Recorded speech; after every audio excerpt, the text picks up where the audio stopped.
खुलुमबाय दिनै 19 फेब्रुआरि 2024 समबार wild life crime control bureau SSB नि हानजा आरो तामुलपुर रेन्जआ जथाय अपारेशन खालामनानै तामुलपुरनि पुब कुसुकातानि सासे मैहुर खालामग्रा फलानखौ एरेस्ट खालामदों आरो बेनिफ्राय 3.731 केजिनि मैदेर हाथायबो बोखांनो हादों। हमजानाय फलाननि मुङा जाबाय रिंकु काकति 33 बोसोर बैसोनि।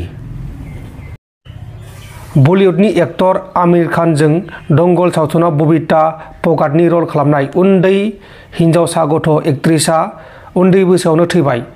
दिल्लीनि एम्स हस्पिटालाव फाहामथाय लाजाबाय थानाय समाव एक्ट्रेसआ जोबथा हांखौ बोदों। देहाया गाज्रि जानायनि जाहोनाव बबिता पगाटखौ ट्रिटमेन्ट खालामनाय जादोंमोन, नाथाय रैखा खालामनो हायासै। थैनाय एक्ट्रेसनि मुङा जाबाय सुहानी भाटनगर, 19 बोसोर बैसोआवनो थैनांगौ जाबाय। मोनसे गिथाव बाथाव जाथाय। बे गिथाव बाथाव जाथायखौ लानानै आथिखालाव हादोरनाङैनो गोबां सावरायगासिनो दङ। मध्य प्रदेशनि मरिनायाव सासे 34 बोसोर बैसोनि उदैयाव गथ' गोनां आइजोखौ साथाम दुथांफोरा हानजायारि जिनाहारि खालामनानै बुथारालासिनो बेखौ अरजों सावदों आरो आइजोआ अरजों 80% खामजोबदों। दा बेखौ ग्वालियरनि हस्पिटालाव फाहामथाय होगासिनो दङ आरो बे जाथाया मरिना जिल्लानि सिङाव थानाय सानकापुरा गामियाव जादोंमोन। रिपर्टनि बायदिब्ला आइजोनि फिसायनि सायाव सासे गुबुन आइजोआ जिनाहारिनि केस होदोंमोन आरो बिनि फिसाया पुलिसजों हमजानानै जोबथेसालियाव दोनजादोंमोन, नाथाय बिनि फिसाया बेल लानानै गफिनदोंमोन आरो बिनि बिसिया गावनि फिसायनि सायाव जायबा आइजोआ केस होदोंमोन केस होनाय आइजोजों रायज्लायनो थांनायाव साथाम दुथांफोरा बे जाथायखौ इनाय खालामदों आरो दा बे जाथायनि सायाव पुलिसआ गावसोरनि खामानिखौ मावगासिनो दङ, नाथाय दासिमाव जाथायाव लोब्बा थानाय दायनिगिरिफोरा एरेस्ट खालामजाथ'वाखै। बाक्सा जिल्लानि सिङाव थानाय लावगावआव गिथाव बाथाव अर खामदों। लावगावनि प्रवीण काटिनियारनि न'आव हरखाब गिथाव बाथाव अर खामदों आरो बे अरा कारेन्ट शट जानानै खामदों आरो बे जाथायाव गोबां माइ, रां बिलाइ, जि-जोम आरो माखासे गोनांथि डकुमेन्ट्सफोराबो अरजों खामफानानै सेवहांगार जादों। नाथाय बे जाथायाव रावनिबो जिउ खहा जायाखै, अब्लाबो बे जाथायाव गोबां लाख रांनि धोन सम्पथिफोरा सेवहांगार जादों। चिराङाव जुवारिफोरखौ एरेस्ट खालामदों।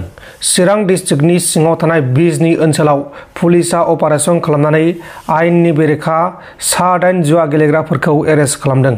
हमजानाय 8 नि गेजेराव बिजेपिनि एमसिएलए माननीत पारिषद प्रदीप बायाननि बडीगार्डबो दंमोन।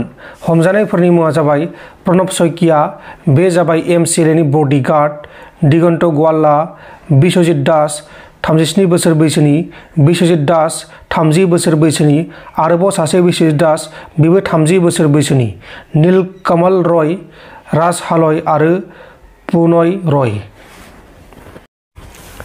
बाक्सा जिल्लानि सिङाव थानाय सालबारि ओनसोलनि गमारिगुरियाव सानै ड्राग्स फालांगिरिखौ एरेस्ट खालामदों। हमजानाय सानै ड्राग्स फालांगिरिफोरनि मुङा जाबाय राजिब बर' आरो साद्दाम आली आरो बिसोरनिफ्राय गंनै मबाइल फन, केटीएम बाइक आरो माखासे रां बिलाइबो हमनो हादों।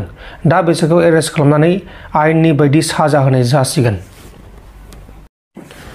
उत्तर प्रदेशआव सासे सुबुङा गावनि बिसिखौ गुबुन हौवाजों सोमोन्दो लाखिनानै सन्देह खालामनानै रेजर ब्लेडजों बिसिनि गोदोनायाव हासनानै बिसिखौ बुथारदों आरो गावसोरनि सासे 3 बोसोर बैसोनि फिसाजो गथ'खौबो रेजर ब्लेडजों हानानै बुथारनो नाजादोंमोन, नाथाय फिसाजोआ थैथारासै। ब्लेडजों हाजानानै गाज्रि रोखोमै जोखोम जादों आरो जाथायखौ खालामखांनायनि उनाव गावबो गावनि जिउखौ फोजोबनो थाखाय नाजादोंमोन, नाथाय थैथारासै, गावबो गोब्राबै जोखोम जादों। बे समाव फिसाजो आरो गावखौ फाहामसालियाव फाहामथाय होगासिनो दङ आरो सानैबो थैहां थासारियाव फाहामथाय लाजागासिनो दङ। बुथारजानाय बिसिनि मुङा जाबाय साब्रिन आरो जोखोम जानाय बिफा आरो फिसाजोनि मुङा जाबाय हिबा आरो जावेद। सानैखौबो गाज्रि कन्डिशनाव दं होननानै मिथिनो मोननाय जादों। रिपर्टनि बायदिब्ला जावेद आरो साब्रिना लकडाउननि समाव जुलि जादोंमोन, नाथाय जुलिनि उननिफ्रायनो जावेदआ गावनि बिसि साब्रिनखौ बुबाय थायोमोन। बेनिखायनो साब्रिना गावनि बिमा-बिफानि न'आव थांदोंमोन, थांनाय 8 दान सिगांनो थाहैदोंमोन। उनाव फिसायनि न'आव फैफिननाया नैजि सान जाबायमोन। बिनि उनावनो जाबाय दा बे जाथायखौ खालामदों। दा बे जाथायनि सायाव उत्तर प्रदेश पुलिसा गावसोरनि खामानिखौ मावगासिनो दङ आरो बे जाथायनि सायाव केसखौ लानायबो जाबाय। नोंथांमोन दिनैनि खौरांफोरा बेखिनिल'मोन। बेखिनिसिम नायनायनि थाखाय नोंथांमोननिसिम रोजा रोजा साबायखर। गोजोन्थों। एसेनोसै। जै बर' हारिनि।